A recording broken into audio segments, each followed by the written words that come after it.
सोमवार व्रत की कथा। एक नगर में एक बहुत धनवान साहूकार रहता था, जिसके घर में धन की कमी नहीं थी, परंतु उसको एक बहुत बड़ा दुख था। उसके कोई पुत्र नहीं था। वह इसी चिंता में दिन रात लगा रहता। वह पुत्र की कामना के लिए प्रत्येक सोमवार को शिव जी का व्रत और पूजन किया करता था तथा सायंकाल को मंदिर में जाकर शिव जी के सामने दीपक जलाया करता था। उसके भक्तिभाव को देखकर एक समय श्री पार्वती जी ने शिव जी महाराज से कहा कि हे महाराज, यह साहूकार आपका अनन्य भक्त है और सदैव आपका व्रत और पूजन बड़ी श्रद्धा से करता है। इसकी मनोकामना पूर्ण करनी चाहिए। शिव जी ने कहा, हे पार्वती, यह संसार कर्म क्षेत्र है। जैसे किसान खेत में बीज बोता है, वैसा ही फल काटता है। उसी तरह इस संसार में जो जैसा कर्म करता है, वैसा ही फल भोगते हैं। पार्वती जी ने अत्यंत आग्रह से कहा, महाराज, जब यह आपका अनन्य भक्त है और इसको किसी प्रकार का दुख है तो उसको अवश्य दूर करना चाहिए, क्योंकि आप सदैव अपने भक्तों पर दयालु होते हैं और उनके दुखों को दूर करते हैं। यदि आप ऐसा नहीं करेंगे तो मनुष्य आपकी सेवा और व्रत क्यों करेंगे? पार्वती जी का ऐसा आग्रह सुनकर शिव जी महाराज बोले, हे पार्वती, इसके कोई पुत्र नहीं है। इसी चिंता में यह अति दुखी रहता है। इसके भाग्य में पुत्र न होने पर भी मैं इसको पुत्र प्राप्ति का वर देता हूँ, परंतु यह पुत्र केवल 12 वर्ष तक जीवित रहेगा। इसके पश्चात वह मृत्यु को प्राप्त हो जाएगा। इससे अधिक और मैं इसके लिए कुछ भी नहीं कर सकता। यह सब बातें साहूकार सुन रहा था। इससे उसको न कुछ प्रसन्नता हुई और न ही दुख हुआ। वह पहले जैसा ही शिवजी महाराज का व्रत और पूजन करता रहा। कुछ काल व्यतीत हो जाने पर साहूकार की स्त्री गर्भवती हुई और 10वें महीने में उसके गर्भ से अति सुंदर पुत्र की प्राप्ति हुई।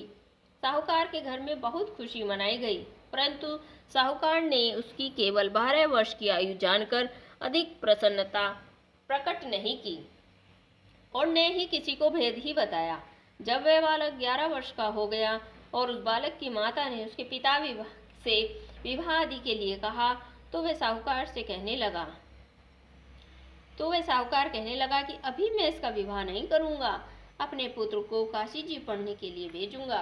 फिर साहूकार ने अपने साले अर्थात बालक के मामा को बुलाकर उसको बहुत सा धन देकर कहा, तुम इस बालक को काशी जी पढ़ने के लिए ले जाओ और रास्ते में जिस स्थान पर भी जाओ, यज्ञ तथा ब्राह्मणों को भोजन कराते हुए जाओ।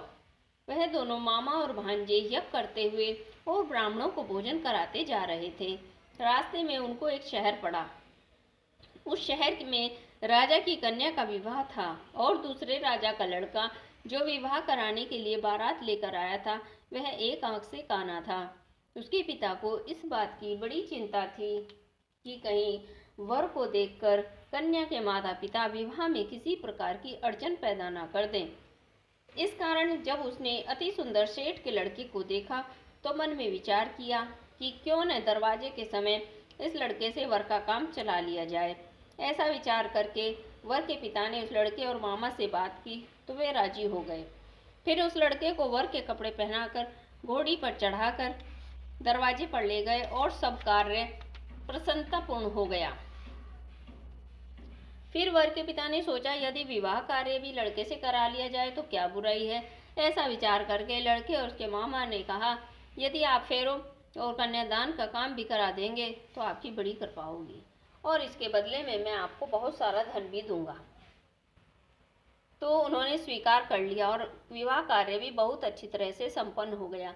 परंतु जिस समय लड़का जाने लगा तो उसने राजकुमारी की चुंडी के पल्ले पर लिख दिया कि तुम्हारा विवाह मेरे साथ हुआ है, परंतु जिस राजकुमार के साथ तुमको भेजेंगे वह एक आंख से काना है और मैं काशी जी पढ़ने जा रहा हूँ। लड़के के जाने के पश्चात उस राजकुमारी ने जब चुंडी पर यह लिखा हुआ पाया तो उसने राजकुमार के साथ जाने से मना कर दिया और कहा, यह मेरा पति नहीं है, मेरा विवाह इसके साथ नहीं हुआ है, वह तो काशी जी पढ़ने गया है।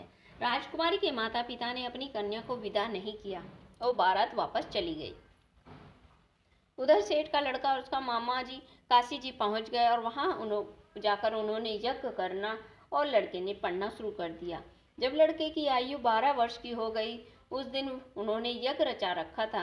लड़के ने अपने मामा से कहा, मामा जी, आज मेरी कुछ तबीयत ठीक नहीं है। मामा ने कहा, अंदर जाकर सो जाओ। लड़का अंदर जाकर सो गया और थोड़ी देर में उसके प्राण निकल गए। उसने सोचा कि अगर मैं अभी रोना पीटना मचा दूंगा तो यज्ञ कार्य अधूरा रह जाएगा। अतः उसने जल्दी से यज्ञ का कार्य समाप्त कर ब्राह्मणों के जाने के बाद रोना पीटना आरंभ कर दिया। संयोगवश उसी समय शिव पार्वती जी उधर से गुजर रहे थे। जब उन्होंने जोर जोर से रोने की आवाज़ सुनी तो पार्वती जी ने कहा, महाराज, कोई दुखिया रो रहा है, इसके कष्ट को दूर कर दीजिए। जब शिव और पार्वती ने पास जाकर देखा तो वहाँ एक लड़का मुर्दा पड़ा था। पार्वती जी कहने लगी, महाराज, यह तो उसी सेठ का लड़का है जो आपके वरदान से हुआ था। शिव जी कहने लगे, हे पार्वती, इसकी इतनी ही आयु थी, यह भोग चुका है। तब पार्वती जी ने कहा, हे महाराज, इस बालक को और आयु दो, नहीं तो इसके माता पिता तड़प तड़प कर मर जाएंगे। पार्वती जी के बार बार आग्रह करने पर शिव जी ने उनको जीवन वरदान दिया और शिव जी महाराज की कृपा से लड़का जीवित हो गया। शिव जी और पार्वती कैलाश को चले गए। तब वह लड़का अपना मामा और उसी प्रकार यज्ञ करते हुए ब्राह्मणों को भोजन कराते हुए घर की ओर चल पड़े। रास्ते में उसी शहर में आए जहां उसका विवाह हुआ था। वहां पर आकर उन्होंने यज्ञ आरंभ कर दिया तो उस लड़के के ससुर ने उसको पहचान लिया और अपने महल में ले जाकर बड़ी खातिर के साथ बहुत से दास दासियों सहित आदरपूर्वक लड़की और जमाई को विदा किया। जब वह अपने शहर के निकट आए तो मामा ने कहा, मैं पहले तुम्हारे घर जाकर खबर कर देता हूँ। जब उस लड़के का मामा घर पहुंचा तो लड़के के माता पिता घर की छत पर बैठे थे और यह प्रण कर रखा था, यदि हमारा पुत्र सकुशल लौट आया तो हम राजी खुशी नीचे आ जाएंगे, नहीं तो छत से गिरकर अपने प्राण खो देंगे। इतने में उस लड़के के मामा ने आकर यह समाचार दिया, आपका पुत्र आ गया है। उनको विश्वास नहीं आया। तब उसके मामा ने शपथ पूर्वक कहा कि आपका पुत्र अपनी स्त्री के साथ बहुत सारा धन लेकर आया है। तो सेठ ने आनंद के साथ उसका स्वागत किया और बड़ी प्रसन्नता के साथ रहने लगे। इसी प्रकार से जो कोई भी सोमवार के व्रत को धारण करता है अथवा इस कथा को पढ़ता है या सुनता है, उसकी समस्त मनोकामनाएं पूर्ण हो जाती हैं। बोलो शिव पार्वती महाराज की जय हो।